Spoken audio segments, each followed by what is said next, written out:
আবারও নিজ ঘর থেকে এক মহিলার পচা গলা মৃতদেহ উদ্ধার। ঘটনা আমতলী থানার অন্তর্গত পঞ্চমুখ এলাকায়। মৃত মহিলার নাম মীরা দেব, বয়স 55। তিনি গৃহ পরিচারিকার কাজ করতেন। ঘটনা ঘিরে বুধবার এলাকায় তীব্র চাঞ্চল্য ছড়িয়ে পড়ে। বিগত 10-12 দিন ধরে ওই মহিলার সঙ্গে কারোর যোগাযোগ ছিল না। তিনি বাড়িতে একাই থাকতেন। এলাকায় পচা দুর্গন্ধ ছড়িয়ে পড়লে ঘটনাস্থলে যায় আমতলী পুলিশ। পুলিশ গিয়ে মৃতার আত্মীয় পরিজনদের ডেকে আনে।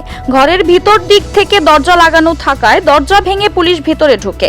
তারপর মৃতদেহ উদ্ধার করে ময়নাতদন্তের জন্য হাসপাতাল পাঠানো হয়। ঘটনাস্থলে যায় ফরেনসিক টিমও। মহিলাকে খুন করা হয়েছে বলেই অভিযোগ। পুলিশ ঘটনা তদন্ত শুরু করেছে। আমি যা দেখছি এটা রেপকেস, এটা কোনো ভুল ত্রুটি না। আপনি কি মৃতদেহটি দেখছেন? হ্যাঁ, মৃতদেহ দেখছি। দেখে কি মনে হয়েছে? আমি এটা রেপকেস দুজন যে অবস্থাতে পজিশন আছে, স্টুক করে মারা গেলে মহিলা বিছনাত থাকবে, মহিলা এদিকে আইতে না, মহিলা বিছনা সাইডে অন্য সাইডে আসে। শরীরে কাপড় চাপড় আছে? কাপড় চাপড় কিছুই নাই মহিলার, কাপড় চোপড় কিছুই নাই। কারোর উপরে সন্দেহ হয় বা কে আসা যাওয়া করতো?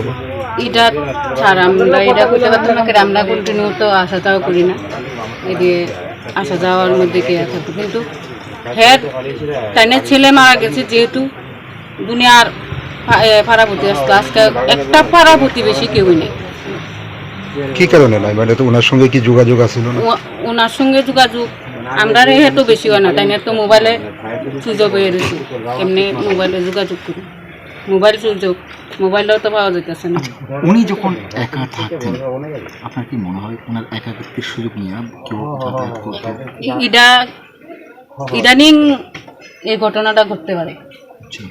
আগে এমন আসলে অনেকের নিরীহ পাইতেছে, এখন তো সামাজিক চলে গেছে এই অবস্থা, এটা ধরে নেওয়া যায়। Siri TV, channel for news and entertainment.